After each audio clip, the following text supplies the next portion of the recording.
बोलिए सियावर रामचंद्र भगवान की जय।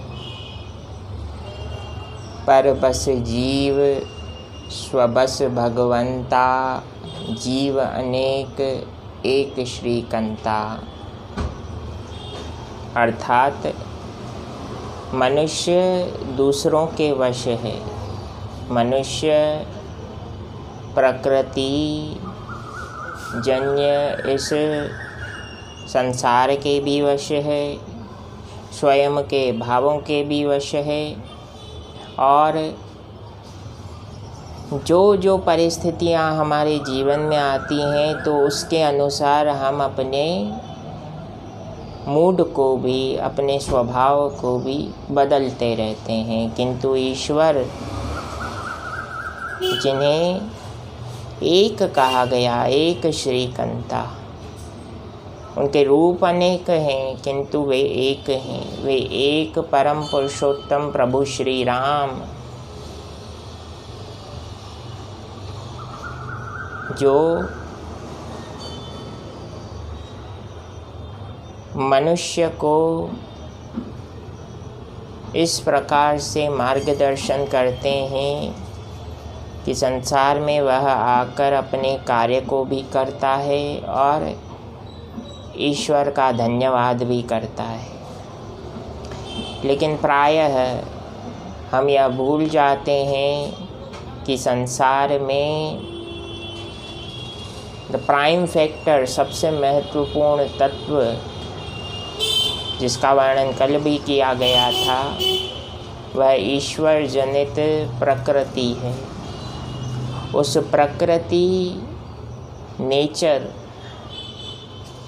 जो हमारी और आपकी हर प्रकार से सहायता करते भी हैं और करने के लिए सदैव तत्पर रहते हैं, उसका ध्यान रखना हमारा और आपका परम कर्तव्य है। और प्रकृति की जो सेवा जितनी अधिक करता है, उतना ही ईश्वर भी उससे प्रसन्न होते हैं। जो एकमात्र श्रीकंत कहे गए, उन ईश्वर की अनुकंपा जब जीव पर होती है तो मनुष्य यह समझ जाता है कि उसे क्या करना है और क्या नहीं। और प्रकृति के अलग अलग तत्वों को आप देखिए, ये पेड़ हैं, पौधे हैं, तुलसी दल है, विभिन्न प्रकार की जड़ी बूटियां हैं, पवन है, जल है। ये सब ऐसे तत्व हैं जो हर दिन किसी न किसी रूप में हमसे मिलते हैं, किंतु क्या हमने इनसे कभी मित्रता की है?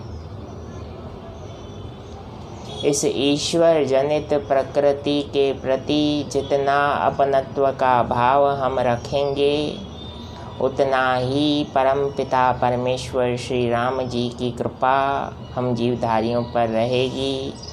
तभी हम प्रभु श्री राम जी के उन गुणों, जिनके बारे में प्रभु कहते हैं शूरवीरता, धैर्यता,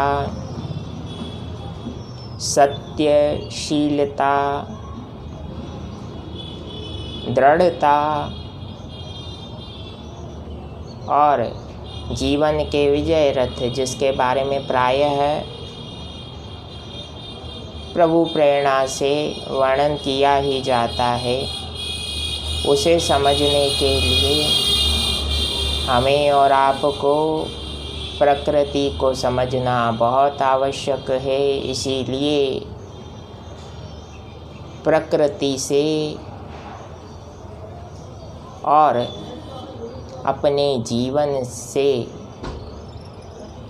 यह सवाल कीजिए कि हम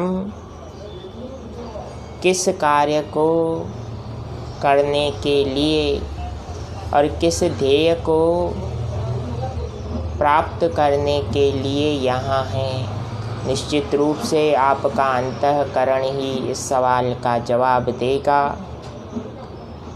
और अंत में ईश्वर जो एक हैं उनके बारे में कहा गया कि इन अनंत जीवधारियों को नियंत्रित करने के लिए एक परम पिता परमेश्वर